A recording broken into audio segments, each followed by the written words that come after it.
Good morning, YouTube. Okay, it is time to get a little bit decadent, okay? We're gonna use cream and butter and milk, garlic, peppercorn, thyme to make the best mashed potatoes you will ever have. Hands down, bar none. This, I promise. All right, let's cook, y'all. We got a family to feed.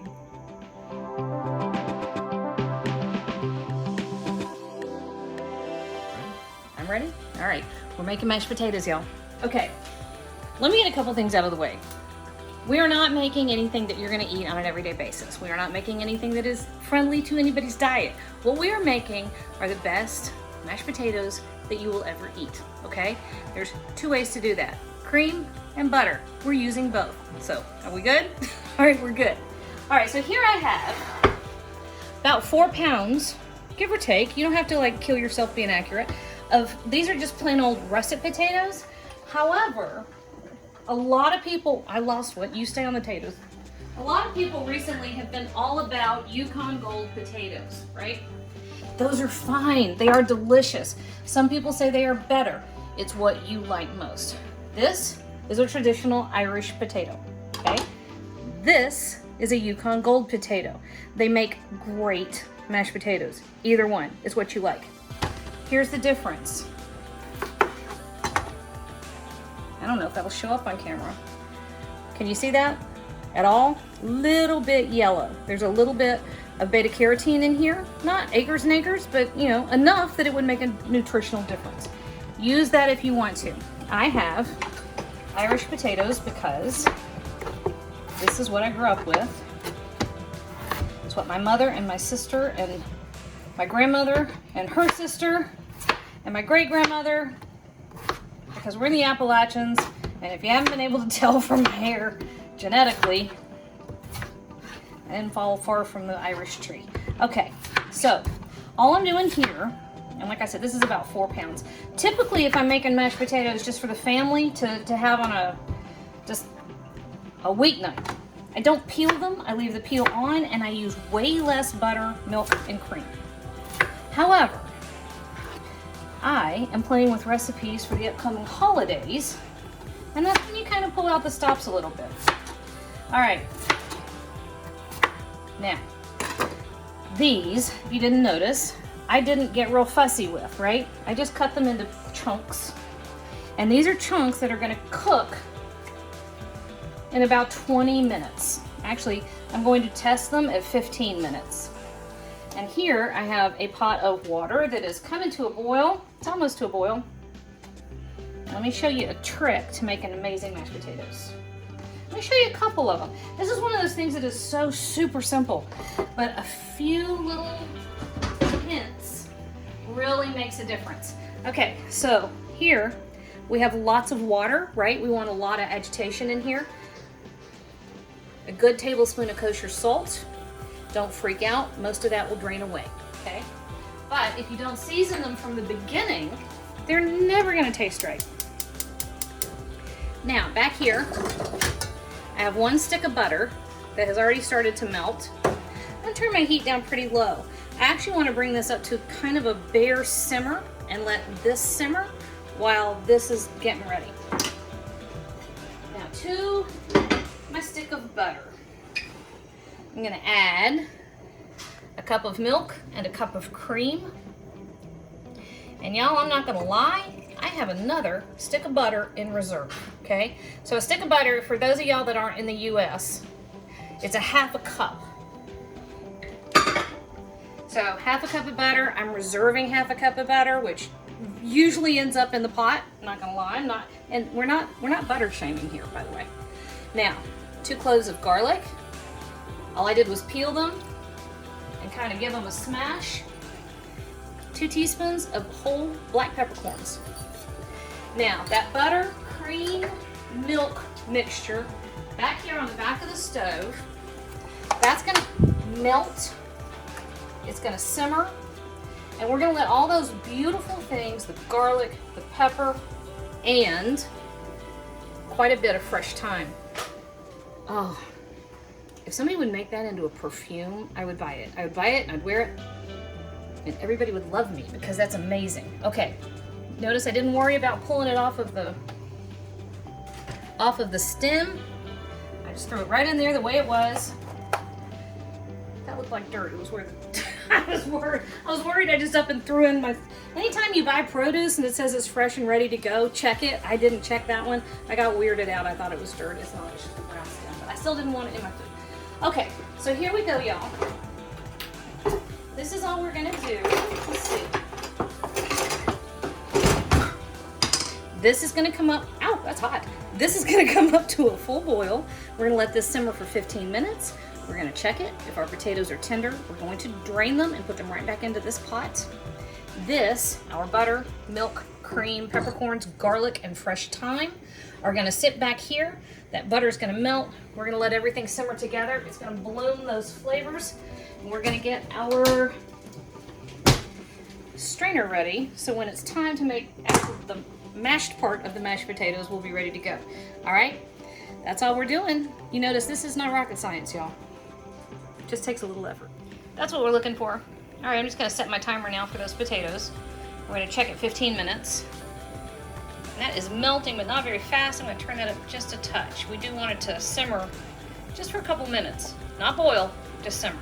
All right, we did right at 15 minutes. I just stuck a fork in there. They're still really hard, so these are gonna get another 5 minutes. And our butter cream mixture, that's just about perfect. You want just enough movement and heat that will like pull all those gorgeous flavors out of the garlic and the fresh thyme and the peppercorns, but you don't want to boil it to death because you don't want to curdle it, right? Perfect. All right, 5 more minutes. 18 minutes and, oh, go ahead. Okay, it's on already. Oh. Now you start. All right, these had all in about 18 minutes. And the way to make sure you've got them at the right texture is stick a fork in them, okay? And your fork should pierce easily, and you see how they crack like that? That means you're gonna have the right texture. You don't wanna let them just boil to death. They'll get soggy. Now, mashed potatoes love, I'm going to the sink, buddy. Mashed potatoes love to absorb liquid. Ooh, that's hot. That's still hot. Give me a second. So once they're cooked, if you keep cooking them, all right, we're gonna take this same hot pan, we're going back to the stove, okay? So we're coming this way. Once they're cooked, if you keep boiling them, then all those little starch granules will start to absorb the water, and you'll end up with waterlogged potatoes. All right, and this is our thyme, butter, peppercorn, garlic. It's our magic. That's the magic. Yep. All right, that we're gonna set right there. And then I'm gonna grab our potatoes. Now, for years and years and years and years, I simply had a regular potato masher. Nothing fancy. They worked just fine. And then, had an epiphany. This is called a ricer, okay? And yes, I know it's something of a specialty tool. However, it's one of the few specialty tools where I think it's actually kind of worth having. Look what it does. All right, so you take your cooked potato. I'm just gonna show you one or two of these. We take the cooked potato and your little plunger comes back in there. And then you squish. Wait a minute. There we go. That side, can you see that side? No. Okay, there you go. And then you just open it up. You don't have to rice every little thing. Here's why this works. And yes, it takes a minute longer to use this than it would be just to use a masher. But you have all of these lovely, I'm right-handed, so Boone's having to get around me backwards. Okay, you have all those lovely small pieces, okay? And they can individually drop into our butter cream mixture. And then see what it looks like right there? If you just go to town stirring and stirring mashed potatoes, they get gluey. That's what gets that sticky texture. This, however, separates all those lovely pieces. You have a better absorption. All right, so I'm gonna take a minute. I'm just gonna finish ricing these potatoes. And I can do it right-handed, and Boone can not worry about trying to get behind me to shoot it. And at this point, we're almost done. just a matter of stirring it together a little bit. Look, it's Potato Mountain. All I did was I riced all those potatoes and they're just sitting there on top of the stuff. I want to show you how funny this is. All right, so we had our, what do we do? About 2 cups of cream and milk. Yep. Half a cup of butter. And at this point, you really don't want to stir all that much because your potatoes will turn gluey. That ricer left them nice and fluffy. And all you're doing is incorporating those ingredients. Now, remember how I said, keep a stick of butter in reserve? Here's what you do. Check out your texture, okay? And give it a taste before you keep stirring. Oh my gosh. Holy cow. Okay, here's what we're gonna do at this point. 2 teaspoons of kosher salt. And somebody moved my butter, of course. Oh, here it is.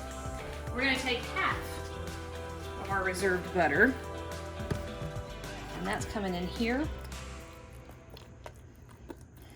because we can. I often say sometimes you can do stuff, doesn't mean you should. Sometimes you can do stuff and you should have at it. Oh, come on, Booney, that was funny. Boone's just like, give me the potatoes. All right, at that point, we're done, okay? Remember what I said, don't keep stirring. Let me find a clean fork. We give it a taste.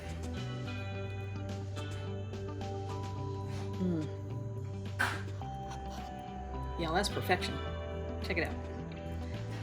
You see that beautiful, fluffy, creamy bite right there? All right, so we stop stirring, right? You don't want to glue it down. You don't want to make it sticky.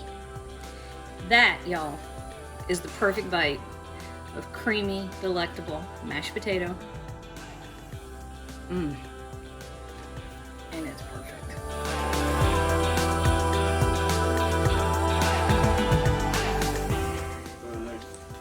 You guys, I'm shooting.